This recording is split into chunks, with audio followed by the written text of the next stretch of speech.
அவர்களை பின்பற்றி வாழ்ந்து மரணித்த உத்தம சத்திய சஹாபாக்கள் மீதும் சஹாபிய பெண்மணிகள் மீதும் தாபியங்கள் மீதும் தமிழ் தாபியங்கள் மீதும் மார்க்கத்துக்காக தன் வாழ்நாளை அர்ப்பணித்த அத்துணை இமாம்கள் மீதும் குறிப்பாக மீதமிருந்த ஜும்மாவுடைய நாளில் தன்னுடைய முழு நன்மையை எதிர்பார்த்து முன்கூட்டியே வந்தவர்களுக்கும் மனிதர்கள் மீது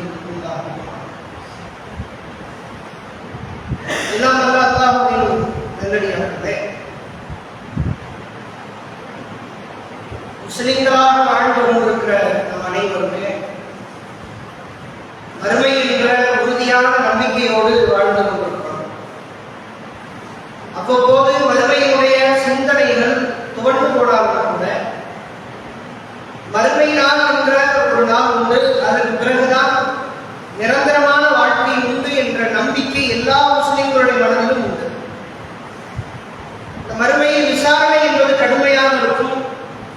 விசாரணைக்கு பிறகு அல்லாஹ் 2 படித்தரங்களை அல்லாஹ் ஏற்படுத்துவான். ஒன்று சுவனம், இன்னொன்று நரகம். சுவனவாதிகளாக மாற வேண்டும் என்பதற்காக தான் ஏராளமான அமல்களை நாம் செய்து கொண்டிருக்கிறோம். அதில் ஒரு பகுதியாக இன்றைக்கு ஜும்மாவில் கூட நம்ம வந்து உட்கார்ந்துருக்கோம். அல்லாஹ் இதற்கு ஒரு நன்மையை தரணும், மறுமையில சொர்க்கத்தை கொடுக்கணும், உயர்தரமான சொர்க்கத்தை அல்லாஹ் கேட்கணும், நம்முடைய பாவங்கள் எல்லாம் நாம் மன்னிக்கணும், தவறுகளை எல்லாம் அல்லாஹ் பொறுத்துக் கொள்ள வேண்டும், துளி அளவு கூட நரகத்தில் போய்விடக்கூடாது, கொஞ்ச நேரம் கூட நரகத்தில் தங்கிவிடக்கூடாது, முழுமையாக சொர்க்கவாதியாக மாறணும் அப்படிங்கிற ஒரு ஆசை எல்லாருடைய மனதிலும் உண்டு. சுவனம் சம்பந்தப்பட்ட செய்திகள் குர்ஆன் ஹதீஸ்களில் ஏராளம் உண்டு. நிறைய செய்திகளை சொர்க்க சம்பந்தமாக பார்க்கலாம், நிறைய செய்திகளை நரகம் சம்பந்தமாக பார்க்கலாம்.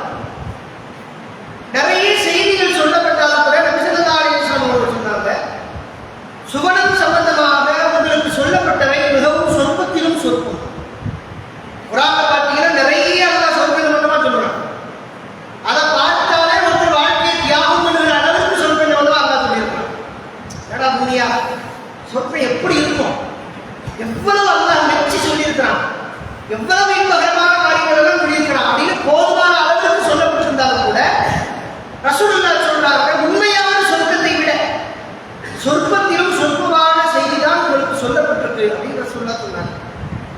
இங்க குர்ஆன் ஹதீஸ்ல சுவனம் சம்பந்தமாக பாருங்க, அல்லாஹ் சொர்க்கத்தை எப்படிலாம் ஆக்கியிருக்கிறான் அப்படின்னு பாருங்க. உதாரணமா குர்ஆனுடைய ஒரு வசனம், நபி ஸல்லல்லாஹு அலைஹி வஸல்லம் அவர்கள் சொன்ன ஒரு செய்தி. ரசூலுல்லாஹ் சொன்னாங்க, சொர்க்கத்தினுடைய விசாலம் எவ்வளவு பெருசா இருக்கும், எவ்வளவு பெரிய சொர்க்கம் இருக்கும் அப்படிங்கிறத ரசூலுல்லாஹ் சொன்னாங்க. அர்து ஸமாவாத்தி வல் அர்த், வானம் பூமியை விடலாம் மிகப்பெரிய சொர்க்கம் அப்படின்னு சொன்னாங்க. இன்னும் அந்த விசாலத்தன்மையை அதிகப்படுத்தி சொல்வதற்காக ஒரு செய்தி நபிகளார் சொன்னார்கள், இன்ன ஃபில் ஜன்னத்தி லஷஜரா, சொர்க்கத்தில் ஒரு மரம் உண்டு, மரத்தினுடைய அளவை சொன்னார்கள் அல்லாஹ்வே. சொர்க்கத்தில் மரம் ஒன்று இருக்கும், எசியு ராக்கிபுல் ஜவாதில் முதம்மத், நல்ல வேகமாக ஓடக்கூடிய ஒரு குதிரை, திடகாத்திரமான ஒரு குதிரை, ஒண்டிக்கிட்டே போற குதிரை, இந்த குருட்டு குதிரை அல்ல, திடகாத்திரமான குதிரை, வேகமாக ஓடக்கூடிய ஒரு குதிரை. அந்த மரத்தின் நிழலில் ஓடிக்கொண்டிருந்தால் மீனத்த ஆமி மாதத்துக்கு 100 வருடங்கள் ஆனாலும் கூட அதை கடந்து போக முடியாது. மர நிலம் இருக்கு, ஒரு மர நிலம் வெளியே போகணும் அப்படின்னா 2 அடி எடுத்து வச்சா வெளியே போயிடலாம். பெரிய மரம் இருந்துச்சு அப்படின்னா ஒரு 4 அடி எடுத்து வச்சா வெளியே போயிடலாம், ஒரு 10 அடி எடுத்து வச்சா வெளியே போயிடலாம் இவருடைய நிலவை விட்டு. ரசூலுல்லாஹ் சொன்னாங்க, சொர்க்கத்தில் இருக்கிற மரம் அதனுடைய நிழலில் ஒரு குதிரை 100 ஆண்டு காலம் பயணித்தால் கூட அதனுடைய நிழலை விட்டு வெளியே போக முடியாது. அவ்வளவு பெரிய ஒரு மரம் சொர்க்கத்தில் இருக்கு. நாங்கள் சொல்லுவோம், அது சொர்க்கம் எவ்வளவு பெருசா இருக்கா, எல்லா மக்களும் குடியிருப்பார்கள். குடியிருக்கக்கூடிய சுவனவாதிகள் ஒவ்வொரு படிக்கட்டில் இருப்பாங்க. சில பேருக்கு எல்லாருக்கும் வீடு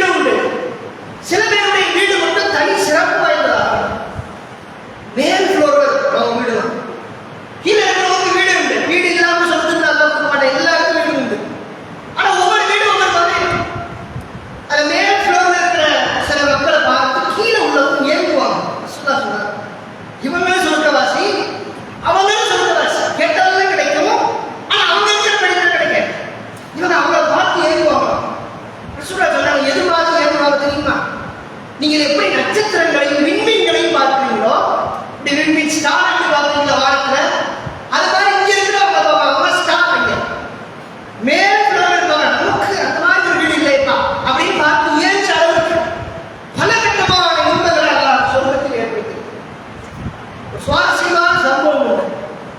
ரசூலுல்லாஹ் சொன்னாங்க, இன்னபில் ஜன்னத்தி சூக், சொர்க்கத்துல கடைத்தெரு இருக்கும்.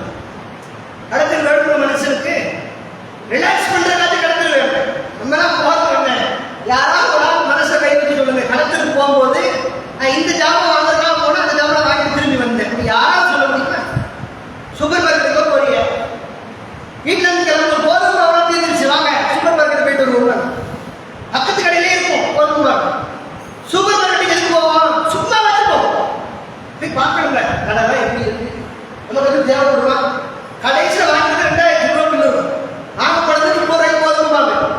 வாங்கின பொருள்லாம் பார்த்தோம், நான் கூட பொருளே இருக்காது, இதுவும் இல்லை அதுவும் இல்லை, அதை எனக்கு இதே எல்லாத்தையும் வாங்கிட்டு வந்துடுவோம். போதாதுக்கு ட்ரெஸ் ஒன்று, ஒரு ட்ரெஸ் ஒன்று எடுத்துக்கலாம், அதே ஒரு செட்டு ட்ரெஸ் வேற ஒரு 3000 ரூபாய் பில்லு போட்டு வரும். சொர்க்கத்தில் கடத்தில் இருக்கும். சாப்பாடு கிடைச்சிடும், என்னெல்லாம் கேட்குறீங்களோ எல்லா உணவும் கிடைச்சிடும். சாப்பிட்டுக்கிட்டே பேசிக்கிட்டே இருப்பாங்க, பழத்தை கடிப்பாங்க. ஒரு பகுதியில் கடிச்சிட்டு அதே பழத்தை திருப்பி இன்னொரு பகுதியில் கடிப்பாங்க. கடிச்சிட்டு இன்னும் வேற பழம் மாதிரி இருக்கேன் அப்படின்னா, ஒரு பழம் ஒரு ருசியா இருக்கணும், ஆப்பிள் ஒரு ருசியா இருக்கணும், ஆரஞ்சு ஒரு ருசியா இருக்கணும். சொர்க்கத்தில் பழத்தை எடுத்து கடிச்சா ஒரு பகையில ஒரு ருசி, திருப்பி திரும்ப கடிப்பாங்க, வேற பழம் மாதிரி இருக்கேன் அப்படின்னா. ஒரே பழத்தில் பல்வேறு சுவைகள் இப்படிதான் நடக்கும். சுகாதார கடை தெருவுக்கும் ஒவ்வொரு ஜும்மாவிலும் சொர்க்கவாதிகள் இந்த கடை தெருவுக்கு போவார். இன்னபில் ஜன்னத்தில சுர்கன் யஅதூனஹா குல்லு ஜும்ஆத்தின், ஒவ்வொரு ஜும்மாவிலும் சொர்க்கவாசிகள் வெள்ளிக்கிழமை அந்த கடை தெருவுக்கு போவாங்க. வெளியே போய் சுற்றி பார்த்து கடை தெருலாம் பார்த்துட்டு இருக்கிற ஜாமெல்லாம் வாங்கிட்டு அழைத்து திரிஞ்சுட்டு கடைசியில் வீட்டுக்கு வருவாங்க. இந்த காலையில் கிளம்புவோம், நல்லா குளிச்சு இப்படியெல்லாம் சீனி எண்ணெயெல்லாம் தேய்ச்சி எல்லாம் அத்தெல்லாம் போட்டுட்டு வெள்ளைன்னு வெளியே போவோம். போயிட்டு திருப்பி வந்து பார்த்தா என்ன புழுதி படிக்கிறது, நம்ம ஊருக்கு சொல்லவே வேண்டாம். போற வண்டி அப்படிதான் இருக்கும், போற ஆள் அப்படிதான் இருக்கும். திருப்பி வந்து அலைய தெரியாத மாதிரி இருக்கும், வேற யாரோ ஒன்று வரும். அவ்வளவு மோச அலைச்சல்கள், அவ்வளவு புழுதி, அவ்வளவு அழுக்கு, அவ்வளவு உயர்வு, அவ்வளவு நாட்டத்தோடு திருப்பி வருவோம் வீட்டுக்கு. சொர்க்கத்தில் இங்கே வீட்டு வந்து கிளம்பி கடத்தலுக்கு போறாங்க. போயிட்டு கடத்தலாம் என்னெல்லாம் வாங்கணும் பர்ச்சேஸ்லாம் பண்ணிட்டு திருப்பி வீட்டுக்கு வராங்க. மனைவி வீட்டில் இருக்காங்க. வீட்டுக்கு வந்தோட வாசல்லையே மனைவிமார்கள் பார்த்து கணவன்கிட்ட சொல்லுவாங்க. ரசூலுல்லாஹ் சொன்னாங்க, பார்த்த உடனே அவர்கள் சொல்லுவார்கள்,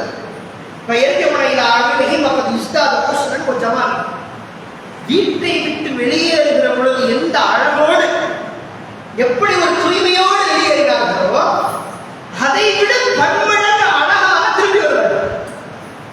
போய் அழைச்சி தீர்த்துட்டு திரும்பி வந்தா இந்த அழகு கூடி இருக்குமா, போயிட்டு வந்தா இன்னும் நறுமணம் கூடி இருக்குமா, தூய்மை அதிகரிச்சிருக்குமா. அந்த உடனே மனைவிமார்கள் சொல்லுவாங்க, நான் இதை அழகா சொல்றேன், நீ வெளியே போகும்போது எவ்வளவு அழகாக இருந்தீர்களோ அதை விட பன்மடங்கு அழகாக இருக்கு. வெளியே போகும்போது எந்த அளவுக்கு தூய்மையாக நறுமணமாக இருந்தீர்களோ அதை விட பன்மடங்கு நறுமணமாக திரும்பி வந்திருக்கீங்க சொல்லுவாங்க. சொன்னவங்க என்னோட பதில் கிளம்பு பொய் இல்லை, உலகத்துல சொன்னா பொய் தான் சொல்லிடுவோம்.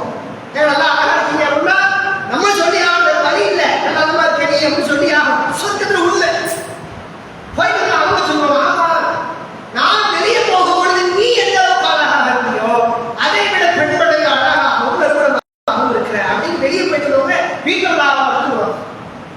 சொர்க்கத்துல நடக்க நடக்க உடம்புல நறுமணம் கூடிக்கொண்டே இருக்கும். சொன்னாங்க சொர்க்கத்தில் புழுதியும் இருக்கும், மண்ணெல்லாம் இருக்கும், எல்லாம் மண்ணும் புழுதியும் கஸ்தூரியாக இருக்கும்.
இருப்பாரு, ரிலாக்ஸ் பண்ணிட்டு இருப்பாங்க.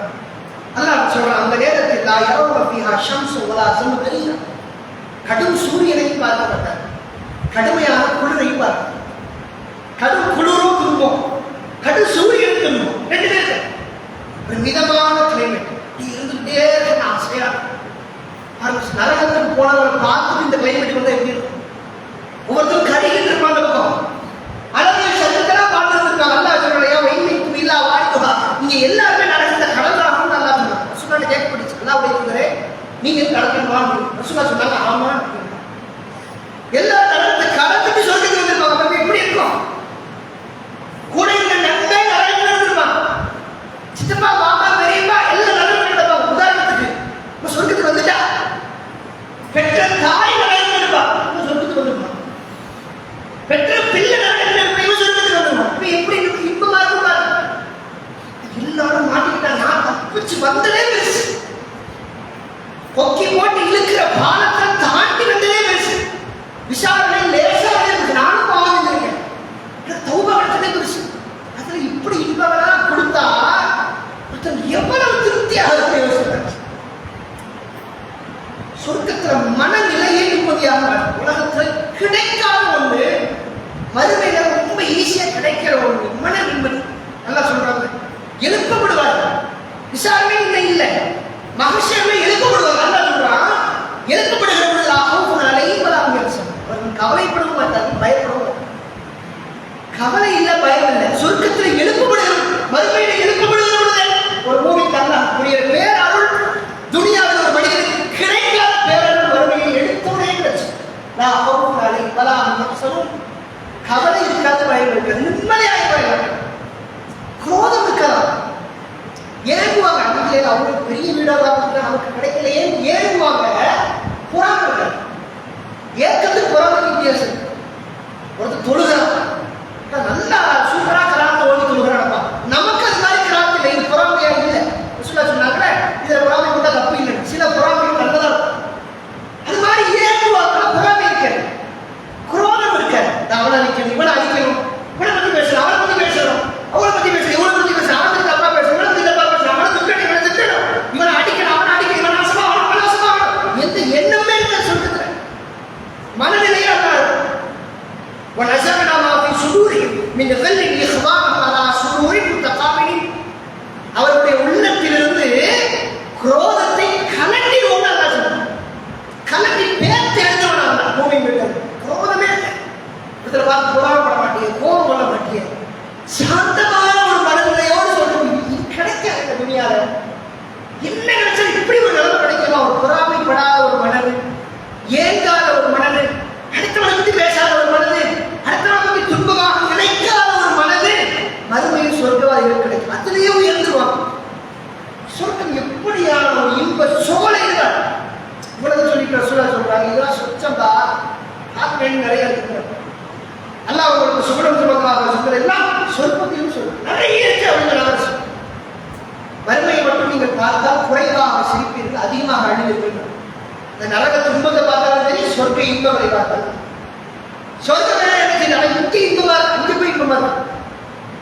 சொன்னாங்களே உலகத்துல எவன் பட்டு அணிகிறாங்க, மறுபடியும் பட்டு கிடைக்காது. இங்க ஹாப்பியா இருந்துச்சு, அங்க போய் எனக்கு எல்லாம் கிடைச்சா ஓகே. உலகத்துல மது இருந்தாலும் தன்னை கட்டுப்படுத்தி வச்சிருந்தா அப்படின்னா, சொர்க்கத்துல மது ஆறே உடைக்கப்படும். அதை பிடிச்சிட்டு அங்கே எடுத்து கிடப்பானே, வேட்டி பறக்க டவுசர் அவரோடு கிடப்பானே, அது மாதிரி கொஞ்சம் இல்லை. போதையை ஏற்படுத்தாது, அவனுக்கு துன்பத்தை கொடுக்காது, இன்பத்தை கொடுக்கிற மது ஆறே உடைக்கப்பட்டு கொடுக்கிறாங்க சொர்க்கத்துக்கு. சொர்க்கம் எவ்வளவு பெருசு, எவ்வளவு இன்பங்கள்.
விதவிதமான அருட்குடைகள், பிற விதவிதமான இன்பங்கள் எப்படி நிறைஞ்சிருக்கும். சொர்க்கம் கிடைச்சிருச்சு. கபரை தாண்டி, விசாரணை தாண்டி, ருக்குமடுக்கான கேள்விகள்லாம் தாண்டி, கௌபான தாண்டி, கெஞ்சி கதறி சொர்க்கத்துக்கு ஒருத்தர் போயிட்டாங்க. சொர்க்கவாசிகள் சொர்க்கத்தை செட்டில் ஆயிடுவாங்க. நரகத்துக்கு தள்ள வேண்டியவங்க அல்ல நரகத்தில் தள்ளிடுமா. தள்ளதுக்கப்புறம் அல்ல விசிட்டிங் வரும் சொர்க்கத்துக்கு. எல்லாரும் செட்டில்மெண்ட் ஒரு ரூம்ல அந்த ஆட்கள்லாம் ஒரு உட்கார வச்சுட்டு வேற ஏதாவது நல்லா இருக்கீங்களா பார்க்குற ஒரு ரூம்ல நம்ம அது மாதிரி விசிட்டிங் சொர்க்கவாசிகளை பார்க்குறது. ஏற்கனவே ஒரு தடவை அல்லாஹ் பார்த்துருப்பாங்க. விசாரணைக்கு முன்பாகவே அல்லாஹ்வை கண்கூடாக பார்த்துடுவார்கள். ஈமான்தாரிகள் எல்லாம் பார்த்துருவாங்க. ரசூலுல்லாஹ் சொன்னாங்க, ஒரு தெளிவான வானத்தில் பௌர்ணமி நிலவை பார்ப்பதற்கு நீங்கள் எல்லாம் எப்படி ஒருவரை ஒருவர் போட்டி போடாமல் பார்ப்பீர்கள். தள்ளுப்பா நிலம் வரைக்கும் சொல்லுகிறாரு. பௌர்ணமி நிலம் வரைக்கும் கல்லுக்கு முன்னாடி யாராவது சொல்லுவான், இந்த பக்கம் வரைக்கும் தெரிய போகுது. எவ்வளவு கூட்டம் இருக்கிற நிலவை வரைக்கும் முடியுமா? முடியாது. நீ எப்படி நிலவை பார்ப்பீர்களோ, பௌர்ணமி நிலவை பார்ப்பீர்களோ, அதுபோன்று இன்னொரு செய்தியை சொன்னாங்க, சூரியனை பார்ப்பீர்களோ அதுபோன்று மறுமை நாளில் உங்களுடைய ரப்பை கண்கூடாக பார்ப்பீர்கள். எல்லா இமான்களையும் ரப்ப பார்த்துருவாங்க. அல்லாஹ்வை பார்த்து சிறுதார விழுந்துருவாங்க எல்லாருமே. முதல்ல அல்லாஹ் வேறு மாதிரி வருவாங்க. அது நான் தான் அல்லாஹ். முஸ்லீம்ல உள்ள ஆள ரப்பமான செய்தி அவங்களும் சொல்லுவாங்க, நீ ரப்பு இல்லைன்னா. ஆனால் அல்லாஹ் நீ ரப்பு இல்லைன்னா அப்ப அல்லாஹ் போயிட்டு மறுபடியும் தன்னுடைய உருவத்திலே அல்லாஹ் வருவான். அது பேர மக்கள் நீதான் ரப்பு அப்படின்னா அல்லாஹ் 2 தடவை வருவாங்கிறது அகப்பூர்வமான ஒரு செய்தி. ஒரு தடவை சந்திப்பு முடிஞ்சிருச்சு. விசாரணை முடிஞ்சு சொர்க்கத்துக்கு போறவங்க சொர்க்கத்துக்கு போயிட்டாங்க, நரகத்துக்கு போறவங்க போயிட்டாங்க. பிறகு அல்லாஹ் மறுபடியும் சொர்க்கத்துக்கு வருவான். இதெல்லாம் முக்கியமாக கவனிக்க வேண்டிய இடம். சொர்க்க இன்பங்கள்லாம் பார்த்தாச்சு, விசாரணையுடைய கடுமையெல்லாம் பார்த்தாச்சு. கபூரை தாண்டியாச்சு, துனியாவை தாண்டியாச்சு. துனியா தாண்டி, கபூரை தாண்டி, மஹ்ஷரை தாண்டி, விசாரணையை தாண்டி, இஷாவை தாண்டி எல்லாம் போய் சொர்க்கத்தை போய் செட்டில் ஆயாச்சு. எல்லாரும் மனசு எப்படி இருக்கும்? நிறைஞ்சிருக்காது. உலகத்துல வாழ்ந்த நாட்கள்லாம் அரை நாள் என்று பேசிக் கொள்வாரு. 60-70 வருஷம் வாழ்ந்தவங்க சொல்லிக்கிட்டு இருப்பான். மகளிர் சிறிது நேரம் தான் துணியாவை தங்கிப்போம். 60 வருஷம் வாழ்ந்துருப்பாங்க. கொஞ்சம் பகல்ல கொஞ்ச நேரம் தங்கி போயினா கபர் அவ்வளவு நீண்டு இருக்குல்ல. கபர் வாழ்க்கையில அவ்வளவு வாழ்ந்துருப்பான். விசாரணை நிலைமையா இருந்துருக்கோம். அவங்களுக்கு இதோட கம்பேர் பண்ணி பார்த்தா துணியா அழகா வாழ்ந்துட்டு இருப்பான் அப்படின்னா இதெல்லாம் தாண்டி சொர்க்கத்துக்கு போனா அல்லாஹ் வராங்க. சொர்க்கத்துல வந்து சுவனவாதிகளுக்கு அல்லாஹ் பேசுறாங்க. அந்த உடனே சொர்க்கவாதிகளை பார்த்து அல்லாஹ் கேட்கிறான், யா அஹ்லல் ஜன்னா, சொர்க்கவாதி இன்னல்லாஹ் யகுல் அஹ்லில் ஜன்னா, சொர்க்கவாதிகளுக்கு அல்லாஹ் சொல்றான், யா அஹ்லல் ஜன்னா, சுவனவாதிகளே ரதீத்து, திருப்தியா இருக்கீங்களா? அல்லாஹ் இங்க எல்லாம் தாண்டி அடிவிட்டு மிதிவிட்டு கடைசியில் சொர்க்கத்துல வந்து உட்கார்ந்தா எல்லாம் கிடைக்குது. எப்படி ஒரு மனுஷன் திருப்தி இல்லாம இருக்கும்? அல்ல கேட்பான், ரதீத்து, திருப்தியா இருக்கீங்களா எல்லாரும் அப்படின்னு. சொர்க்கவாதிகள் ஆச்சரியமாக பதில் சொல்லுவார். இதை விட என்ன பத்தி இருக்கும்? சொர்க்கவாதிகள் அல்லாஹ்வை பார்த்து சொல்லுவார், இறைவா ஒக்கத அட்டைத்தன மாலத்து பத்தி ஆகவே ஹல்க், எங்களுக்கு பிறகு யாருக்கும் கொடுக்காத ஒரு இடத்தை எங்களுக்காக கொடுத்துருக்கேன் சொல்றாங்க. எவனுக்கு கிடைக்காத ஒன்றை எங்களுக்கு கொடுத்துட்ட, நரக வேலையிலிருந்து எங்களை காப்பாற்றி விட்டால் உமா அல்லா நடந்தா நாங்கள் எப்படி பொருந்திக் கொள்ளாமல் இருக்கோம்? எப்படி திருப்தி இல்லாமல் இருக்காங்க? யாருக்கும் கிடைக்காத ஒரு சிறப்பு சுவனம் எங்களுக்கு, யாருக்கும் கிடைக்காத நரக வேதனையிலிருந்து பாதுகாப்பு எங்களுக்கு.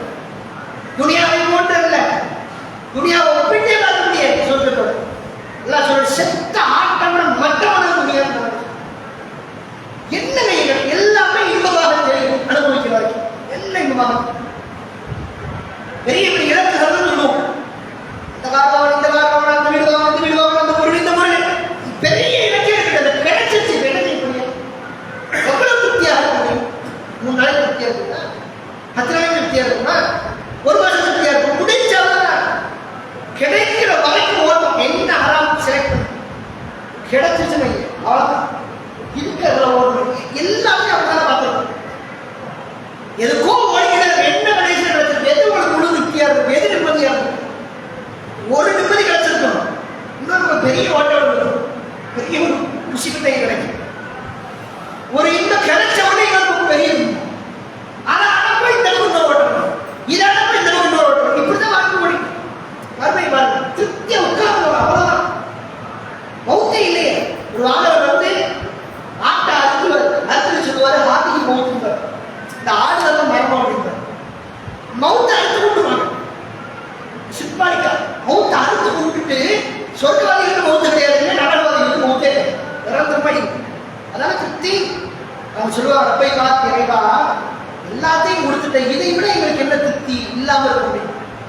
நாங்கள் எப்படி திருப்தி கொள்ளாமல் இருக்கும் என்று சொர்க்கவாதிகள் சொல்லுகிறார்.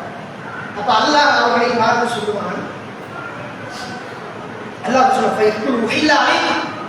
அல்லாஹ் அவரை பார்த்து சொல்லுவான், இதை விட மிகச் சிறந்த ஒன்றை நான் உங்களுக்கு அறிவிக்கட்டுமா? முதல் இந்த சொர்க்கத்தை விட ஆக சிறந்த ஒன்றை நான் உங்களுக்கு சொல்லட்டுமா அப்படின்னு அல்லாஹ் சொர்க்கவாசிகளை பார்த்து சொல்லுவான். சொர்க்கவாசிகள் அல்லாஹ் பார்த்து சொல்லுவாங்க, வாய்ப்பு செய்தின் அப்புதல் என்றார், இதை விட மிகச் சிறந்தது ஒன்று உள்ளதா? எதுக்கு சொல்லுவீங்க? சொர்க்கத்துக்கு போகணும். எதுக்கு எந்திரிக்கிற மாதிரி சொர்க்கத்துக்கு போகணும். எதுக்கு நோய்க்கிறீங்க? சொர்க்கத்துக்கு போகணும். எதுக்கு நோய்க்கிறீங்க? சொர்க்கத்துக்கு போகணும். எதுக்கு அவங்களுக்கு சொர்க்கத்துக்கு போகணும். எல்லாமே சொர்க்கத்துக்கு. அல்லாஹ் சொல்லுவாங்க, இதை விட சிறந்த ஒன்று உங்களுக்கு சொல்றேன். துனியாவோட சிறந்தது சொர்க்கத்தை ஞாபகம். வலது ஆசிரியருக்கு கயிறு வாரம் வறுமைதான் நிறையானது, அதுதான் சிறந்தது.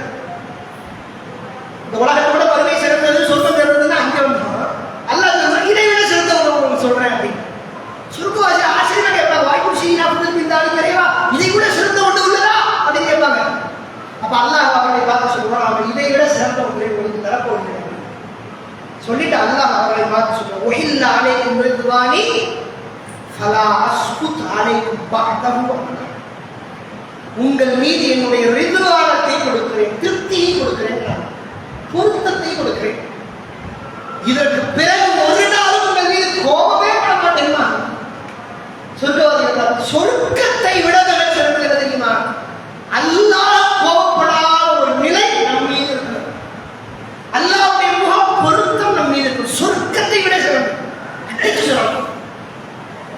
நரகத்தை பார்த்து ஓடோடி அல்லாஹ்ட்ட கெஞ்சி கெதறி தௌபாக நினைச்சு அதுல கடைசியா ஒரு மனுஷன்னா அல்லாஹ்ட்ட கெஞ்சி கெதறி ஏமாத்தி உலகத்தோட பாதை பார்த்தா ஏமாத்துறது பரிகாசம் செய்ய நல்லா சொல்லுவான். நான் இருந்து பார்த்துட்டு இருக்கும்போது எனக்கு கொஞ்சம் வெளியே கொண்டு வா, அதான் சரி கொஞ்சம் வெளியே கொண்டு வந்தா எதுவுமே கேட்க மாட்டீங்க, ஒண்ணு கேட்க மாட்டேன். வெளியே வந்தவன சொர்க்கத்துடைய நிழல்ல மட்டும் போய் இருந்துக்கிறேன், உள்ள போக மாட்டேன் அப்படின்பா. அல்லாஹ் இப்பதாப்பா ஒரு வாக்கு கொடுத்த மீறி நீங்க பாருங்க கேட்டுட்டீப்பா, சரி சொர்க்க நிழல்ல ஒண்ணு நிப்பாட்டேன், இது பிறகு எதுவும் கேட்க மாட்டீங்க, ஒண்ணு கேட்க மாட்டேன் அப்படின்பா. மறுபடியும் சொர்க்க நிழல்ல ஒண்ணு நிப்பாட்டோம்னா உள்ள எட்டி பார்த்துட்டு எல்லாரும் இன்பமா இருக்கிறாங்க, உள்ள வைக்கிறவாக அப்படிங்கிறாங்க. அப்ப அல்லாஹ் சிரித்து கொண்டே சொல்லுவோம், பாத்தியா வாக்கு கொடுத்து மீறேன், அந்த இடத்துல நடக்கிறேன், ஒண்ணு கிடைச்சா அவளுக்கு பாட்ட மாட்டேன், மறுபடியும் அதை மீறி இன்னொரு கேட்பேன், கேட்க மாட்டேன் சொல்றது மீறுவேன். அல்லாஹ் கடைசி அவனையும் சொல்றது அழைச்சிட்டு கடைசி அல்லாஹ் சொல்றேன் எல்லாம் சொல்றதுக்கு போனதுக்கு சொல்றாங்க, இதை விட சிறந்த ஒரு உங்கள் மீது என்னுடைய திருப்தி கிடைக்கிறது, உங்கள் மீது ஒருபோதும் நான் இனிமேல் கோபப்படவே மாட்டேன் அப்படின்னு அல்லாஹ் திருமறை குர்ஆனுடைய ஆகச்சிறந்த ஒரு வசனம். வார்த்தையை ஞாபகம் அல்லாஹ் அக்பர் சொல்லுவோம், அல்லாஹ் மிகப்பெரியவன் சொல்லுவோம். ஆனா அல்லாஹ் சொல்றா குர்ஆன்ல ரிதுவான் மினல்லாஹி அக்பர், அல்லாஹ்வுடைய முகப்பொருத்தம் தான் பெருசு அல்லாஹ் சொல்றாங்க. என்ன நீங்க புதுசா ஒரு அமல் செய்ய ஆசைப்படுறீங்களா, ஒரு பாவத்தை நிறைவேற்ற ஆசைப்படுறீங்களா, ஒரு தொழில ஒரு முடிவெடுக்க ஆசைப்படுறீங்களா, ஒரு பண பொருளாதாரத்தை ஏதோ ஒரு வாங்கணும்னு ஆசை, ஒரு பொருளை வாங்கணும்னு ஆசைப்படுறீங்களா, ஒரு சம்பாதிக்க தேவைங்களா, ஒரு திருமணத்தை முடிக்கிறீங்களா, ஒரு குழந்தைங்க பேச போறீங்களா, ஒரு பிள்ளைகளை ஒரு வழியில கொண்டு போகணும், ஒரு வழியை தேர்ந்தெடுப்பதற்காக போறீங்களா, எங்க வேணா என்ன வேணா செய்யுங்க, ஒன்றே ஒன்று ஞாபகம் வைத்துக் கொள்ளுங்கள், அது அல்லாஹ்வுடைய திருப்திக்காக மட்டும் மாட்டணும். ஒரு வியாபாரம் செய்ய போறேன், அல்லாஹ்வுடைய திருப்தி இருக்கா போகணும். ஒரு பொருளாதாரத்தை வாங்க, ஒரு பொருளை வாங்க போறேன், இதை வாங்கினா அல்லாஹ்வுடைய திருப்தி இருக்கா போகணும். மனைவி பேச போறேன், அல்லாஹ்வுடைய திருப்தி இருக்கா போகணும். பிள்ளைகளை நடக்க போறேன், அல்லாஹ்வுடைய திருப்தி இருக்கா, அல்லாஹ்வுடைய போகணும். எல்லா செயல்பாடுகளையும் இறைவனுடைய திருப்தி இருக்கிறதா, அல்லாஹ்வுடைய அதிருப்தி இருக்கிறதா என்ற ஒரு பரிசோதனை துனியாவுக்கு இருக்கொண்டே போயிட சொர்க்கத்தை விட உயர்ந்தது. சொர்க்கத்தை பத்தி இவ்வளவு சொன்னோம், சொர்க்கத்தை விட உயர்ந்தது அல்லாஹ்வுடைய திருப்தி மட்டும்தான். அல்லாஹ்வுடைய திருப்தி இல்லாம சொர்க்கம் கிடைக்காது. ரசூலுல்லாஹ் சொன்னாங்க, நீங்கள் செய்கிற அமல்களின் காரணமாக அல்லாஹ் உங்களுக்கு சுவனத்தை தருவது கிடையாது. நீங்க நினைக்கிறீங்க அமல் செஞ்சுட்டோம் சொர்க்கம் ஈடாயிருக்கு, கூலிதான் இல்லை, இதுக்கான நிகரான கூலி சொர்க்கம் அல்ல. நீங்க 10 நிமிஷம் நின்றுட்டு போறதுக்கு சொர்க்கம் தான். 5 தடவை ஒரு நாளைக்கு வந்து 10 நிமிஷம் நின்றுட்டா சொர்க்கம் ஈடாயிருக்கு. 2வது வருஷம் முழுக்க நல்லா சாப்பிட்டு லெவலாக வந்துருச்சு மட்டும் வயிறு காயம் போட்டு படத்தை பார்த்து பட்டு வந்தா சொர்க்கமா? தொழுகைக்காக வந்து சோப்பேத்துல வந்து சொர்க்கமா? நமக்கு நாம அல்லாஹ்க்கு செய்யறதுக்கு சொர்க்கத்தை ஒப்பிட்டு பாருங்க, வேலைக்கு போறதே அல்லாஹ்க்கு செய்யறது ஒப்பிட்டு பாருங்க. ஒரு நாள் முழுக்க வேலை பார்க்குறீங்க,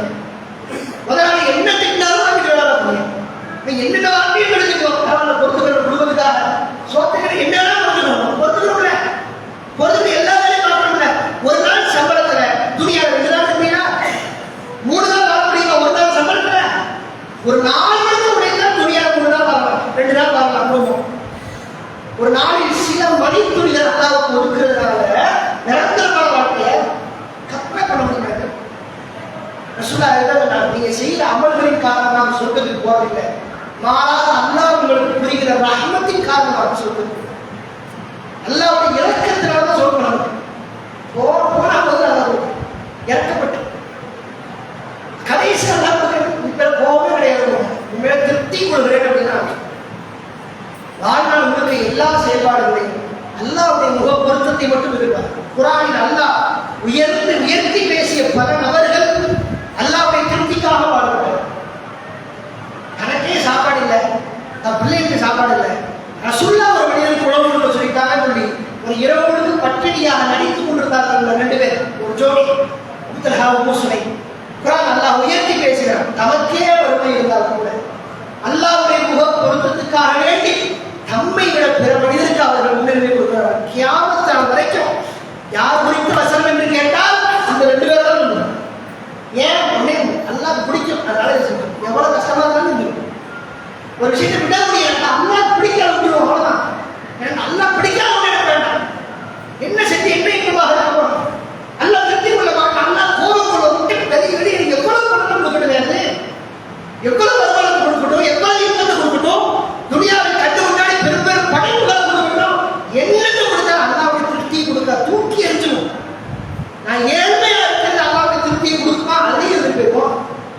ரசூலுல்லாஹ் சொன்னாங்க, அல்லாஹ் உங்களுக்கு கொடுப்பதை நீங்கள் அறிந்தால் ஏழ்மை அதிகரிக்க வேண்டும் என்று நீங்கள் ஆசைப்படுவீர்கள். நான் சொல்றேன், அல்லாஹ்வுடைய திருப்திக்காக ஒரு ஏழ்மை போனா போகுது, இது என்ன இவ்வளவு நாள் யார் காப்பாற்றுறது, அல்லாஹ் தானே காப்பாற்றுறாங்க. இவ்வளவு நாள் அல்லாஹ் இந்த குடும்பத்தை யார் பார்ப்பீங்க, அல்லாஹ் எதுவும் பார்க்க மாட்டான், மறுபடியும் அவனே பார்த்துருவோம். எந்த ஹராம கையிலையும் வேணும், இந்த ஹராமான வருமானம் வேண்டும், யாரையும் ஏமாற்ற வேண்டாம், யாரையும் மோசடி செஞ்ச வேண்டாம், அல்லாஹ் பிடிக்காது. இறைவனுடைய திருப்தி சொர்க்கத்தை விட உயர்ந்தது. அந்த ஒரு எண்ணத்தை மனசுல ஆழமாக பதிந்து வாழ்நாள் முழுக்க அல்லாஹ்வை திருப்தி எதிர்பார்த்து வாழக்கூடிய எண்ணங்களாக ரஹ்மான் உங்களை என்னை மாற்றி அருள் புரிவானாக. வாசல் தரமான அல்ஹம்துலில்லாஹி ரப்பில் ஆலமீன். அஸ்ஸலாமு அலைக்கும் வரஹ்மத்துல்லாஹி வபரகாத்துஹு.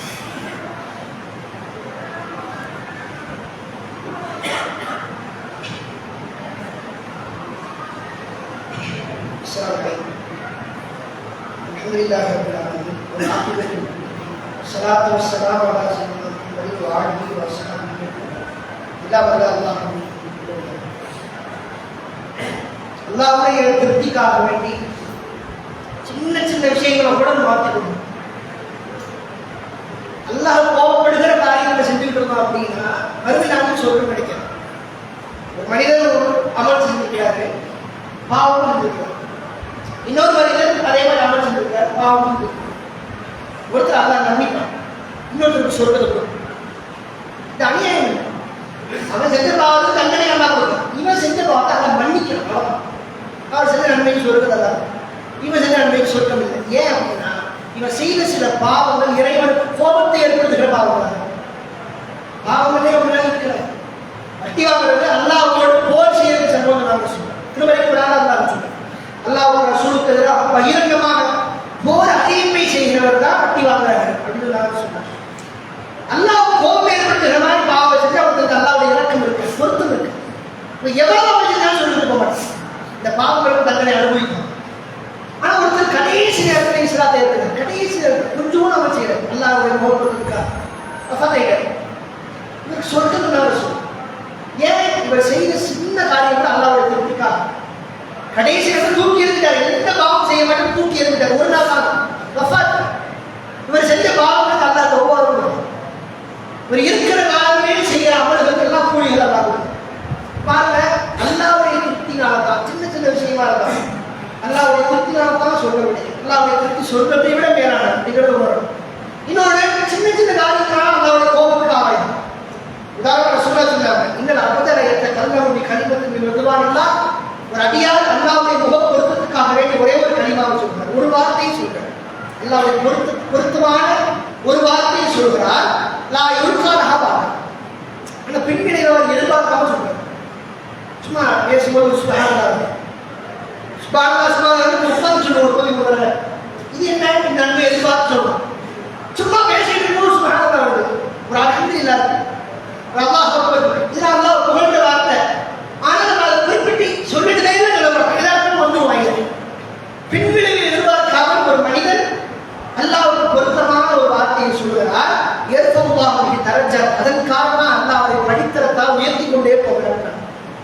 அடுத்ததாக சொன்னார் இன்னொரு அடியார் வைனலாவதற்கு கல்லமுடின் கலிமத்தின் சக்திகள் அல்லாஹ்வுக்கு கோபம் ஏற்படுத்துகிற ஒரு வார்த்தையை ஒரு மனிதர் சர்வ சாதாரணமாக பேசுகிறார்.